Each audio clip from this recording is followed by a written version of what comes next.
Hello guys welcome to my channel. तो आज मैं आशा करुँच आपण मैंने भले थे। तो मोर ये भिडटा मुझे आणिक आसुच्ची। तो आपको जब भिडटा भल लगे प्लीज लाइक शेयर सब्सक्राइब करें मो चैनल को। तो रियलिटी ऑफ आईटी इंडस्ट्री देखा गले आईटी इंडस्ट्री रे बहुत किसी चली। आईटी इंडस्ट्री सिचुएसन अब ठीक ना। आईटी इंडस्ट्री जॉब मिलवा पिला बहुत डिफिकल्ट हो गला। फ्रेशर जॉब मिलवा भी पिला बहुत डिफिकल्ट फेस कर। तो पिला बहुत प्रेशर टेंशन अच्छा आईटी गोटे जॉब पाइबापी गवर्नमेंट जॉब जेहेतु मिलूनी एत जल्दी। तो आईटी सेक्टर रे पिला प्राइवेट जॉब रे 2-3 मंथ 6 मंथ प्रिपेयर कले पिला पाई जाऊँ से समस्ते चाहते कि आईटी जॉब आसवाई। बर्तमान एवं जो आईटी सेक्टर हो गलानी तुम गोटे आईटी रियलिटी तुम जान तुम भाव कि ना आईटी सेक्टर एक्चुअली सतरे कौन एमती हो गलानी कि सतरे हो आगू जॉब रन तो ये जिनस भितर आईटी सेक्टर चली। तो आईटी सेक्टर गोटे जॉब बहुत डिफिकल्ट है बर्तमान 5टा 6टा राउंड आईटी सेक्टर है। सफ्टवेयर जॉब मैंने जो मैंने ट्राए कर जापारे बहुत पिला जो मैंने प्रेशर हैंडल न कर से भी जीवन दे दौरान एक्चुअली मैनेजर प्रेशर हैंडल कर जॉब छाड़ी पलाउं।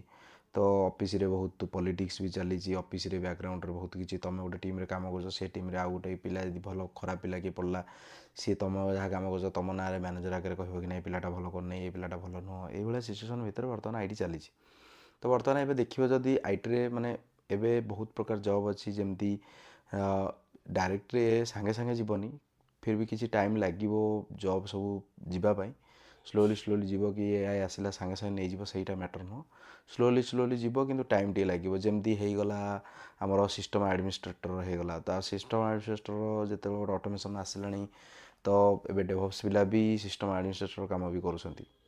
तो से तापर आमर जो नेटवर्क इंजीनियर होगला डाटा एंट्री स्पेशलिस्ट होगला मानुअल इंजीनियर होगले मानुअल टेस्टिंग जे करुँची सी आउ मानुअल टेस्टिंग रही ऑटोमेशन सब हो ऑटोमेशन स्क्रिप्ट रन हो ऑटोमेशन सब चलो ईटीएल जे ईटीएल डेभलपर होगला लिगासी डेभलपर लिगासी प्रोग्रामिंग जो मैंने करुँच से मैंने होगले जमती कोबाल फोर्ट्रान सी भी गोटे होगला। नेक्स्ट देखिए जमती हेल्प डेस्क टेक्नीशियन हो जाऊ ETL developer database administrator dBA पिला जो मैंने काम कर ट्रेडिशनल डीबीए तो डाटाबेस एसक्यूएल पीएलएसक्यूएल एम जो काम कर जॉब भी डिफिकल्ट हो धीरे धीरे। तो मिडिलवेयर स्पेशलिस्ट जो मैंने अच्छे भी हो हार्डवेयर टेक्नीशियन हो जातु जॉब भी प्रोब्लेम डाटा एंट्री जमती डाटा एंट्री करने को मानुअली तुमको कराया पड़ता एवं आजिकल बहुत टूल आसीगला तुम डाटा डायरेक्ट पकईदे सी तुम पूरा फाइल बनईकी दे दूँ एक्सेल सीट्रे पूरा बनईकी तुमको देदेव तुम डाटा आराम से डाटा अपलोड कर डाउनलोड करके आराम से तुम सबमिट कर रिपोर्ट। मानुअल टेस्टिंग होगला मानुअल टेस्टिंग रे बहुत पिला कौन कर मानुअल टेस्टिंग कर मानुअली केते मानुअली काम कर आजिकल ऑटोमेशन स्क्रिप्ट होगला ऑटोमेशन स्क्रिप्ट रन कर दियो गोटे पूरा टाइम लेस टाइम रे काम हो। तो ये जिनस भितर बर्तमान किसी प्रोफाइल अच्छी आईटी इंडस्ट्री रे तो स्लोली स्लोली एक्चुअली एत जल्दी भी जिनस सब हेनी टाइम लगे एवं भी टाइम अच्छी आपण मैंने जो मैंने भी ट्राए कर जो मैंने भी देखुं ये वीडियो आपण मैंने धीरे धीरे करूँ पढ़ु स्किल अप करूँ स्किल चेंज करूँ।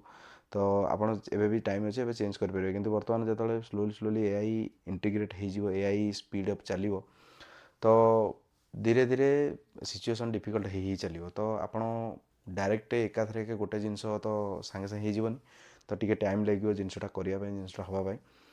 तो धीरे धीरे जो गोटे आईटी सेक्टर धीरे धीरे डिफिकल्ट हो जाऊँगी मझे किसी कंपनी जानी गोटे झील सुइसाइड करता कि प्रेशर हैंडल कर मैनेजर बिहेवियर ठीक ना मैनेजर प्रेशर कम करने। तो बहुत प्रकार जिनस होता मझे बहुत पिला प्रेशर हैंडल न करें बहुत पिला लोन अच्छी जहाँ फायरिंग हो जाऊँगी तो सी लोन फोन सुझी पारनी जेहेतु सी भी प्रेशर हैंडल कर पारनी कि मोर बैकग्राउंड रे लोन अच्छी मु गोटे फायरिंग हो तो मो लोन केमी सुझी पर्सनाल लोन 15-16% 14% इंटरेस्ट। तो ये जिनस भितर पिला सब बहुत प्रेशर टेंशन रोच। तो पिला जॉब मिलवा जी डिफिकल्ट नुह जॉब सर्वाइव करा सी भी गोटे डिफिकल्ट जॉब सर्वाइव करा गोटे मंथली सैलरी मंथ एंड रे 30 रे तुमको सैलरी आस जाऊँगी फास्ट 1 तारिख रु 30 तारिख भितर जो प्रेशर सिचुएसन प्रेशर हैंडल करवा से जो कमटा कहार जो पिलाटा काम करुँची सी हैंडल कर कहीं तुम गोटे लोक क्या कह तुम तुम फैमिली कह से सिचुएसन जापर ये कौन हो किंतु कहीं तुम प्रेजेंट जगार जी अच्छी सी जानूँ सिचुएसन कौन हो जो प्रेजेंट गोटे लोक न तुम जन सहित डिस्कसन कर सी तुम कौन तुम फिलिंग सी कौन बुझे କାହିଁକିନା ଯେଉଁମାନେ ପ୍ରେଜେଣ୍ଟରେ ଅଛନ୍ତି ତୁମେ ତାଙ୍କୁ କହିଲେ ସିଏ ଆକ୍ଚୁଆଲି ବୁଝିପାରିବେ ଜିନିଷଟା ଆକ୍ଚୁଆଲି ହେଉଛି କ'ଣ, ଜିନିଷଟା ହେବ କ'ଣ, ଆଗକୁ କ'ଣ ହେଇପାରିବ। ତ ଏଇଭଳିଆ ସବୁ ଜିନିଷ ବର୍ତ୍ତମାନ ଆଇଟିରେ ଚାଲିଛି। ବର୍ତ୍ତମାନ ମୁଁ ଗୋଟେ ଏକ୍ଜାମ୍ପଲ୍ ଦେଉଛି। ମୋର ଗୋଟେ ସାଙ୍ଗ, ମୋର ଗୋଟେ ଅଫିସରେ, ମୋର ପ୍ରିଭିୟସ୍ କମ୍ପାନୀରେ, ତ ମୋର ଗୋଟେ ସାଙ୍ଗ ଯେହେତୁ ସିଏ ଆକ୍ଚୁଆଲି ଗୋଟେ ଟିମ୍ରେ କାମ କରୁଥିଲା, ତ ସେ ଟିମ୍ରେ ଗୋଟେ ଝିଅଟେ ଥିଲେ। ସେ ଝିଅ actually junior, 1.5 year experience, 1.5 year experience, ତାଙ୍କର ଫାଷ୍ଟ କମ୍ପାନୀ। ତ ସେ ଝିଅ ଏ ପିଲା ସହିତ କାମ, ଏ ପିଲାର 4-5 ବର୍ଷ ଏକ୍ସପିରିଏନ୍ସ, ତ ସେ ଝିଅର 1.5 ବର୍ଷ ଏକ୍ସପିରିଏନ୍ସ। ତମେ ଚିନ୍ତା କର, ସେ ଝିଅ କିଛି ଜଣା ନାହିଁ, ସେ ଝିଅ ବି କାମ କରୁନି, ଛୋଟ ଛୋଟ ଟାସ୍କ ପିକ୍ କରୁଛି, ତାକୁ କାମ କରୁଛି।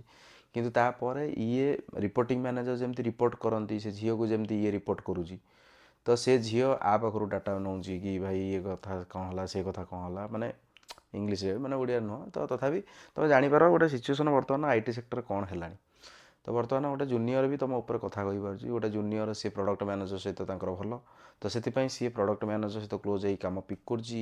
ତ ଛୋଟ ଛୋଟ ଟାସ୍କ କରୁଛି, କାହିଁକିନା ତାକୁ ଜଣାପଡ଼ିବ ତା ନାଁରେ ବହୁତ ଟାସ୍କ କାମ ହେଇଯାଇଛି। ତ ବହୁତ ଗୋଟେ ଟାସ୍କ କାମ ହେଲେ ଲୋକଙ୍କର ଯେତେବେଳେ ଗୋଟେ ଫାୟାରିଂ ହେବ, ପିଲା ଭାବିବେ କି ହଁ ନାଇଁ ପିଲାଟା ବହୁତ କାମ କରୁଛି, ପିଲାଟା ବହୁତ ଜିନିଷ ଜାଣିଛି। ତ ଯେଉଁ ପିଲାଟା କାମ କମ୍ କରୁଛି, କାମ କମ୍ କରୁଛି, ତାକୁ ଉଡ଼େଇ ଦିଅ, ତାର କିଛି ତ ଆଉଟପୁଟ୍ ଆସୁନି, ତ ତାକୁ ରଖିକି ଆମେ କରିବାକୁ। ତ ଗୋଟେ ଚିନ୍ତା କର, ତମେ ଏଇଭଳିଆ ସିଚୁଏସନ୍ ଭିତରେ ତମେ, ସିଏ ମୋ ସହିତ ଜଣେ କଥା ହେଉଥିଲେ, ସେ ଏମିତି କଥା ହେବା ଭିତରେ ସେ ମୋତେ କହିଲେ କି ଏଇ ଜିନିଷ ସବୁ ଚାଲିଛି।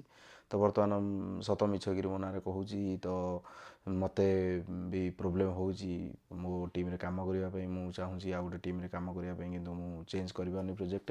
ତ ଚିନ୍ତା କର, ଗୋଟେ ପ୍ରେସର୍ ଟେନସନ୍ ଭିତରେ ଗୋଟେ ପିଲା କେତେ ଟେନସନ୍ ପ୍ରେସର୍ ରହୁଛି। ତାର ବି ପର୍ସନାଲ୍ ଲୋନ୍ ଚାଲିଥିବ, ତାର ବି ଫ୍ୟାମିଲି ଅଛି, ସିଏ ବି ମ୍ୟାରେଜ୍ କରିଛି, ତାର ବି ସେ ଘର ନେଇଛି, ତ ତାର ବି ସବୁ ପ୍ରକାର ଜିନିଷ ସବୁ ଆଇଟିରେ ହେଉଛି।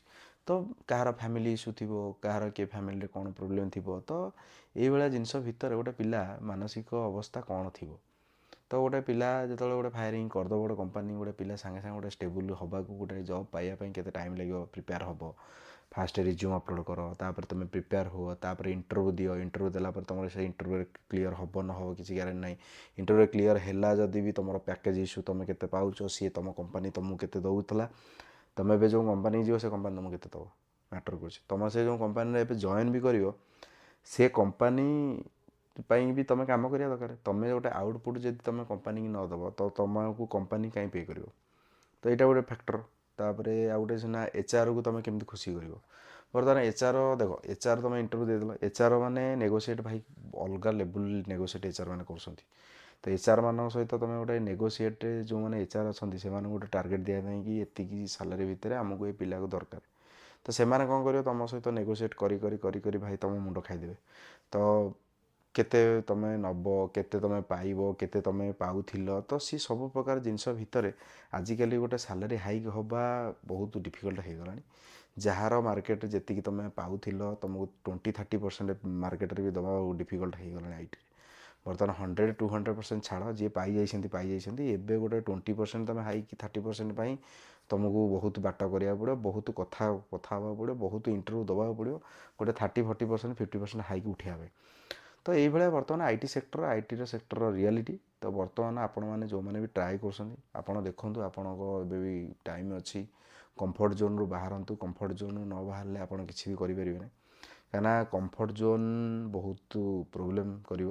ମୋର ବି ବହୁତ ସାଙ୍ଗ କମ୍ଫର୍ଟ ଜୋନ୍ରେ ଥିଲେ, ଏବେ ସେମାନେ ଚେଞ୍ଜ କରୁଛନ୍ତି, ଭଲ ପ୍ୟାକେଜ୍ରେ ଅଛନ୍ତି, ଭଲ କମ୍ପାନୀ ଜଏନ୍ କରୁଛନ୍ତି। ତ ଏଇଭଳିଆ ଚାଲିଛି ବର୍ତ୍ତମାନ ଆଇଟି ସେକ୍ଟର। ଆଇଟି ସେକ୍ଟରରେ ସର୍ଭାଇଭ୍ କରିବା, ଆଇଟି ସେକ୍ଟରରେ ଜବ୍ ପାଇବା। ଆଇଟି ସେକ୍ଟରରେ ତୁମେ କେବେ ଡିସାଇଡ଼୍ କରନି କି ଆଇଟି ସେକ୍ଟର ମୁଁ 5-10 ବର୍ଷ ରହିବି। ଆଇଟି ସେକ୍ଟର 5-10 ବର୍ଷ ଫ୍ୟୁଚର୍ ଦେଖାଯାଉନି, କାହିଁକିନା ଯେତେବେଳେ ଗୋଟେ ଆଇଟି ସେକ୍ଟର ବର୍ତ୍ତମାନ ସିଚୁଏସନ୍ ଏତେ ଡିଫିକଲ୍ଟ ହେଇଗଲାଣି, ତ ଆପଣ କେବେ ଡିସାଇଡ଼୍ କରିପାରିବେନି କି ମୁଁ 5-10 ଇୟର୍ ଗୋଟେ ଆଇଟି ସେକ୍ଟର ରହିବି। କାହିଁକିନା ଯେତେ ଯେତେ ଏଜ୍ ବଢ଼ି ଯାଉଛି, ସେତେ ତୁମର ସ୍କିଲ୍ ବି କମି ଯାଉଛି। କାହିଁକିନା ଏଜ୍ ହିସାବରେ ତୁମେ ପାଠ ପଢ଼ିବ, ଗୋଟେ ଏଜ୍ ଥାଏ ତୁମେ ଏଇ ଟାଇମ୍ ଭିତରେ ଏତିକି ପାଠ ପଢ଼ିବ। ଯଦି ଏ ଟାଇମ୍ଟା କ୍ରସ୍ ହେଇଯାଉଛି, ତୁମ ପାଠପଢ଼ା ଧୀରେ ଧୀରେ ବି କମି ଯାଉଛି। କାହିଁକିନା ତୁମ ମୁଣ୍ଡରେ ଧୀରେ ଧୀରେ ଫ୍ୟାମିଲି ନଥିଲା, ତୁମେ ମ୍ୟାରେଜ୍ କରିନଥିଲ, ତୁମେ ମ୍ୟାରେଜ୍ କଲ, ତୁମର ଫ୍ୟାମିଲି ବଢ଼ିଲେ, ତୁମର ବ୍ୟାକ୍ଗ୍ରାଉଣ୍ଡରେ ବହୁତ କିଛି ଇସ୍ୟୁ ଚାଲିଛି, କାହାର ଫ୍ୟାମିଲି ଇସ୍ୟୁ ଅଛି, କାହାର କେଉଁ ଇସ୍ୟୁ ଅଛି, ପର୍ସନାଲ୍ ଲାଇଫ୍ ଅଛି, ପର୍ସନାଲ୍ ଲାଇଫ୍ ତୁମେ office life, personal life, job life ତୁମେ ଗୋଟେ ବାଲାନ୍ସ କରିବା ବହୁତ ଡିଫିକଲ୍ଟ ହେଇଯିବ। ଡିଫିକଲ୍ଟ ଭିତରେ ତୁମ ବ୍ୟାକ୍ଗ୍ରାଉଣ୍ଡରେ ବହୁତ କିଛି ଚାଲିଥିବ, ତାପରେ ତୁମେ ଏପଟେ ହେଇପାରିବନି ନା ସେପଟେ ହେଇପାରିବନି। ତ ତୁମର ଏଇଭଳିଆ ସିଚୁଏସନ୍ ଭିତରେ ବର୍ତ୍ତମାନ ଲାଇଫ୍ଟା ଏବେ ଚାଲିଛି। ତ ବର୍ତ୍ତମାନ ଏଇଭଳିଆ ଯେଉଁ ଜିନିଷ ସବୁ ମୁଁ ଆପଣଙ୍କୁ କହିଲି, ତ ବର୍ତ୍ତମାନ ଇଏ ହେଉଛି ରିଆଲିଟି ଅଫ୍ IT ସେକ୍ଟର। ତ IT ସେକ୍ଟରର ବର୍ତ୍ତମାନ ଏଇ ଯେଉଁ ରିଆଲିଟି ଆପଣ ଜାଣିଲେ, ଆପଣମାନଙ୍କୁ କ'ଣ ଲାଗୁଛି, ଆପଣମାନଙ୍କର କ'ଣ ମତ ଅଛି, ଆପଣମାନେ IT ସେକ୍ଟର ଉପରେ କ'ଣ ଜାଣିଛନ୍ତି, ଆପଣମାନେ କ'ଣ ଜାଣିବାକୁ ଚାହୁଁଛନ୍ତି, ତ ଆପଣ ମୋ କମେଣ୍ଟ ବକ୍ସରେ କମେଣ୍ଟ କରନ୍ତୁ।